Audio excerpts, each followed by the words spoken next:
Muy buenos días, nos encontramos para grabar una nueva serie de videos, en este caso de reacciones químicas. Y para comenzar tenemos que hacerlo con una introducción. Es decir, que vamos a diferenciar en este video qué son los cambios físicos de los cambios químicos. Luego vamos a profundizar en los cambios químicos llamados reacciones químicas.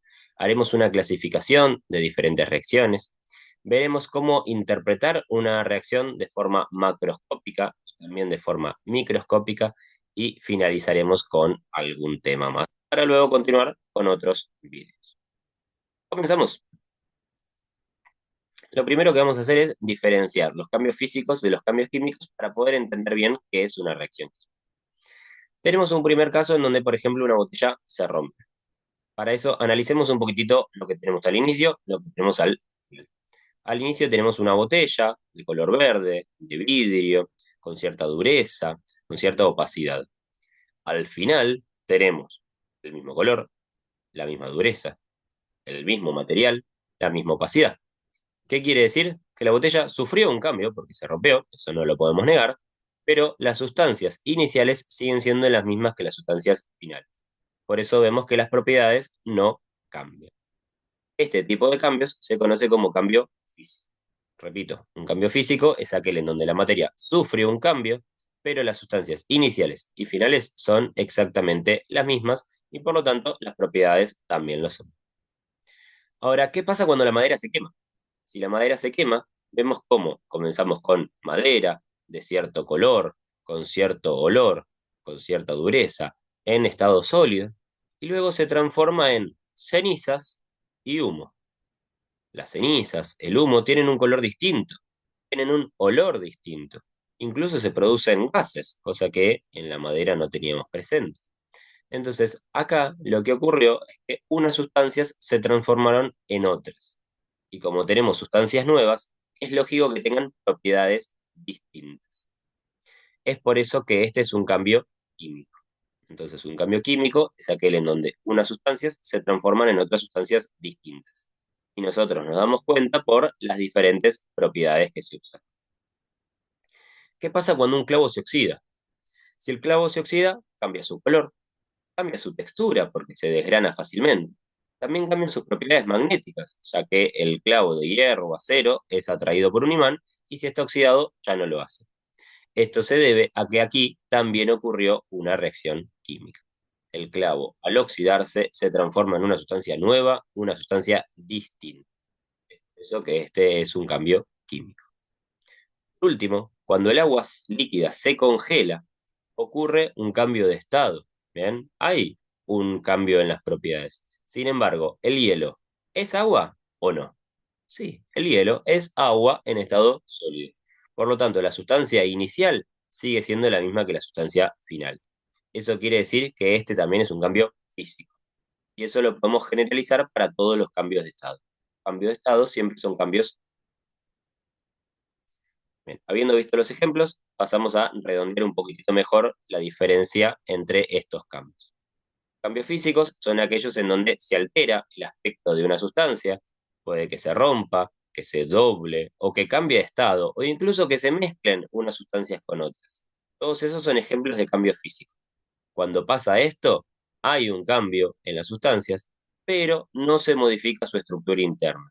Es decir, los átomos que formaban estas sustancias estaban unidos de cierta forma y siguen estableciendo exactamente las mismas uniones. Por eso las sustancias siguen siendo las mismas. En un cambio químico ocurre todo lo contrario. Unas sustancias se transforman en otras. Eso ocurre de forma microscópica porque los átomos se separan y se unen de formas nuevas. Al unirse de formas distintas a las iniciales, se forman sustancias diferentes. Cuando tenemos sustancias diferentes, es lógico que sus propiedades también sean diferentes. Esa es la forma de identificar con los sentidos que está ocurriendo un cambio químico. Los cambios químicos más comunes son la combustión, cuando quemamos algo, o cuando algo se oxida, o también muchas veces ocurren cambios químicos cuando cocinamos alimentos, ya que percibimos cambio en el aroma, en el sabor, en la textura. Todo eso se debe a la presencia de sustancias nuevas. Los cambios químicos se conocen con el nombre de reacciones químicas, y es el nombre que le vamos a dar a partir de ahora. Bien, ¿Cuáles son las manifestaciones de una reacción química? Es decir, ¿cómo podemos identificar que una reacción química está ocurriendo? Mediante cosas que podemos percibir con los sentidos, como cambio de color, de olor, de sabor, de textura, la formación de un precipitado o la aparición de un gas. La formación de un precipitado se refiere a que en ciertas ocasiones se combinan dos soluciones, dos mezclas líquidas, y de repente aparece un sólido que precipita. ¿Ven? A eso se le llama precipitado y es uno de los ejemplos que podemos tomar como reacción química. Cuando observemos alguno de estos comportamientos, es posible que esté ocurriendo una reacción química. En el caso del clavo que se oxida, dijimos que había un cambio de color, un cambio en la textura. En el caso de la madera que se quema, hay cambio de color, hay cambio de olor, también hay cambio en la textura y también aparecen gases. Así que estas manifestaciones tenemos que tenerlas en cuenta para identificar cambios químicos o reacciones. Ahora, una reacción química siempre se representa mediante una ecuación química, como esta que vemos acá. Y lo que nosotros tenemos que hacer es interpretar esa ecuación química, saber qué información nos brinda. Así que vamos a hacer este análisis. Primero, en una reacción química aparecen sustancias, no con sus nombres, sino con sus fórmulas químicas. Y en el medio de ellas hay una flecha. Esa flecha separa las sustancias iniciales de las sustancias finales, es decir, lo que tenemos al principio y lo que tenemos al final. Las sustancias que están ante la flecha al inicio se conocen con el nombre de reactivos, que son las sustancias que reaccionan, así que su nombre es muy lógico. Y las sustancias que aparecen a la derecha de la flecha, que pueden ser dos, en este caso podrían ser más, o solo una, lo mismo con los reactivos, las sustancias que aparecen al finalizar este proceso después de la flecha son los productos, es decir, las sustancias que se producen. Luego, como dijimos, la flecha que está en el medio nos indica que está ocurriendo una transformación. Una reacción química es una transformación de unas sustancias en otras. Es decir, es una transformación de los reactivos en productos. En una ecuación química siempre aparecen las sustancias con su fórmula química, obviamente para que podamos saber de quién estamos hablando. Aquí no van a aparecer los nombres, sino que cada sustancia se representa con su fórmula química. En caso de que haya varios reactivos o varios productos, se separa con un signo más cada una de las sustancias. Por eso vemos que del lado de los reactivos hay un solo reactivo, que sería el agua, y del lado de los productos hay dos productos separados con ese signo más. Hidrógeno por un lado, oxígeno por otro lado. Luego, tenemos unos numeritos delante de las sustancias. Estos numeritos representan la cantidad de sustancia y su nombre es coeficiente estequiométrico. Esos números pueden hacer referencia a cantidad de moléculas, si hablamos de una molécula, o para ser más precisos, porque no todas las sustancias que podemos trabajar son moléculas, podemos hablar de moles de sustancia. Por último, luego de cada sustancia es posible que aparezca alguna letra entre paréntesis. Esas letras representan el estado de agregación o la presentación de la sustancia. Puede aparecer la G, en este caso, que representa que la sustancia está en estado gaseoso, la L en el agua, representando que está en estado líquido. También puede aparecer la S de sólido o SC, indicando que una sustancia se encuentra en solución, es decir, disuelta en agua. Sabiendo todo esto, esta ecuación química se puede leer como 2 moles de agua en estado líquido se transforman en 2 moles de hidrógeno en estado gaseoso y también se obtiene oxígeno en estado gaseoso. O también podemos decir se obtiene 1 mol de oxígeno en estado gaseoso, ya que delante del oxígeno no hay ningún número, significa que tenemos 1 mol. Siempre es importante poder leer correctamente una ecuación. Bien. Otras cosas, otra simbología que puede aparecer en una ecuación química son algunas flechas, como se observan en los dos primeros ejemplos, hacia abajo o hacia arriba. Fíjense que en el caso de arriba tenemos al cloruro de plata, que se encuentra en estado sólido con una flecha para abajo. Este es un sólido que se forma luego de la mezcla de dos soluciones. Este es un caso de un precipitado, como mencionábamos anteriormente. Los precipitados precipitan, es decir, caen, se van al fondo del recipiente donde esté ocurriendo esta reacción. Por eso aparece con la flecha hacia abajo, haciendo hincapié en que el precipitado va a descender en la mezcla que hayamos hecho. Luego también puede aparecer una flecha ascendente. Esa flecha nos va a indicar que estamos hablando de un gas, que es un gas que suele escaparse de la reacción química que nosotros estamos haciendo en determinado recipiente. Luego hay otras indicaciones que pueden aparecer sobre la flecha que aparece entre medio de los reactivos y de los productos. Por ejemplo, en el primer caso dice Ni. Ese Ni representa el níquel y es una sustancia que va a actuar como catalizador. Un catalizador es una sustancia que acelera una reacción química. Es decir, que no modifica el proceso, sino que cambia la velocidad en la que ocurre. También hay reacciones que requieren de la presencia de calor para que se produzcan. Por ejemplo, cada vez que cocinamos algo. Eso a veces suele indicarse sobre la flecha con la palabra calor o con ese triangulito que vemos en el último caso. Así que estas son cositas que también podemos encontrar dentro de una ecuación química. Ahora vamos a ver cómo se clasifican las reacciones químicas de acuerdo al mecanismo de reacción. Recordamos que las reacciones químicas son transformaciones de unas sustancias en otras y para que pase eso, las sustancias iniciales tienen que romper los enlaces que forman entre sus átomos y formarse enlaces nuevos. Según cómo se reorganicen los átomos, es que vamos a tener esta clasificación de reacciones. En el primer caso tenemos una reacción de adición o síntesis. Eso ocurre cuando tenemos dos reactivos que se juntan, se unen y forman una única sustancia. Por eso se representa como A más B y se produce AB, una única sustancia a partir de dos reactivos. La descomposición es el caso contrario. Tenemos una única sustancia, un único reactivo, llamado AB en este caso, que se separa y forma dos productos, A por un lado y B por otro lado. Luego tenemos las reacciones de desplazamiento, que tenemos el desplazamiento simple o el desplazamiento doble. En el desplazamiento simple lo que ocurre es que un elemento, ¿ven?, reemplaza a otro. Por ejemplo, tenemos A más B, perdón, AB más C, y C lo que hace es desplazar a B. Le dice a B, correte, yo me quedo con A, y B se queda solita. Esto es una reacción de desplazamiento simple. En cambio, el desplazamiento doble es cuando hay dos intercambios. Tengo, por ejemplo, AB y por otro lado CD. ¿Qué es lo que pasa? C se separa de D y se viene con A. Y B se separa de A y se va con D. Entonces ocurre un doble intercambio. Por eso se lo llama desplazamiento doble. Otra forma de clasificar a las reacciones químicas es de acuerdo al intercambio energético que tengan con el entorno. Puede que para que una reacción química se produzca necesite energía del sistema, necesite que se la caliente, por ejemplo. A ese tipo de reacciones se lo llama reacciones endotérmicas. Recuerden que el prefijo endo significa adentro, entonces significa que tienen que recibir calor para producirse, y eso se representaba con el triangulito, como habíamos dicho antes.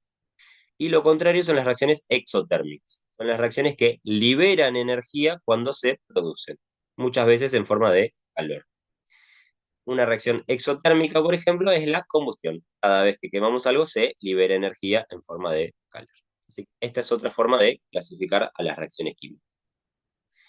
Bueno, ahora lo que vamos a trabajar es un poquitito lo que ya hemos mencionado antes, que una reacción química es un reordenamiento de átomos. Para que una reacción química ocurra, se tienen que romper enlaces y formar enlaces nuevos. Entonces vamos a verlo con este ejemplo.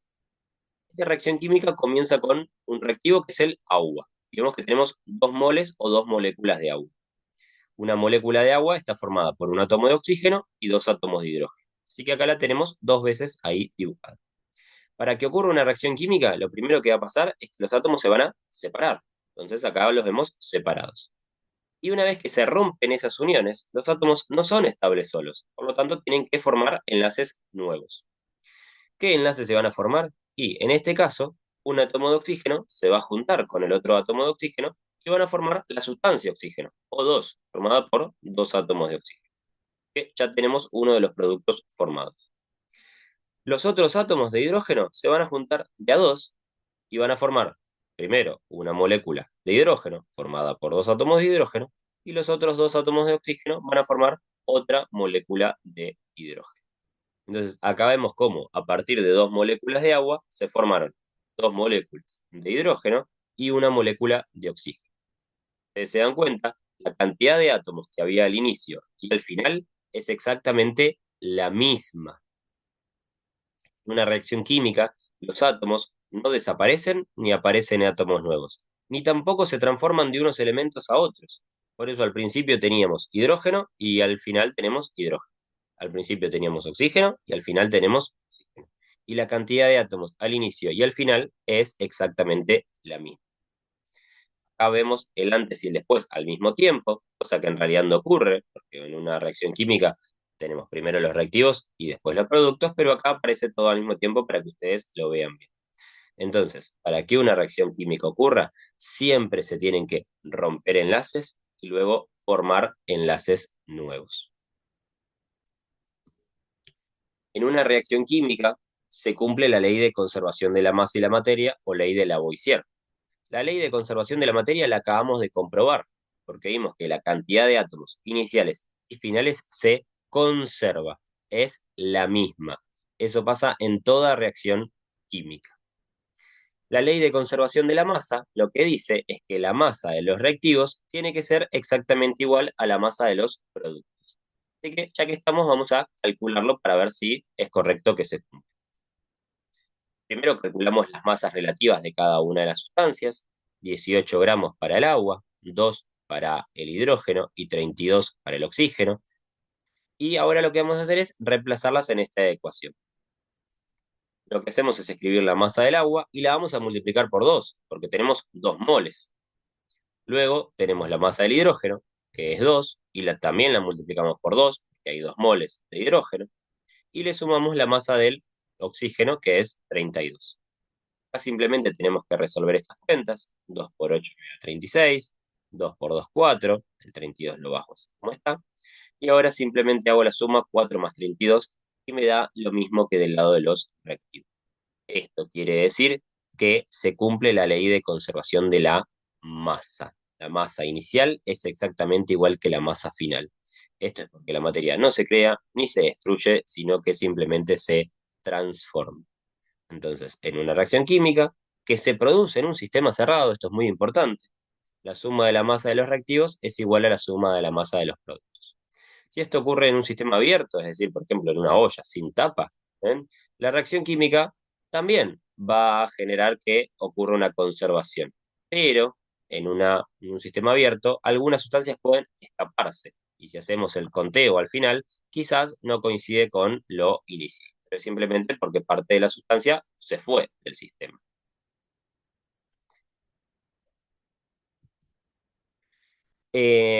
Fíjense que en esta ecuación química aparecen los coeficientes estequiométricos, el 2 adelante del agua y el 2 adelante del hidrógeno, que me permite que la ecuación química esté balanceada.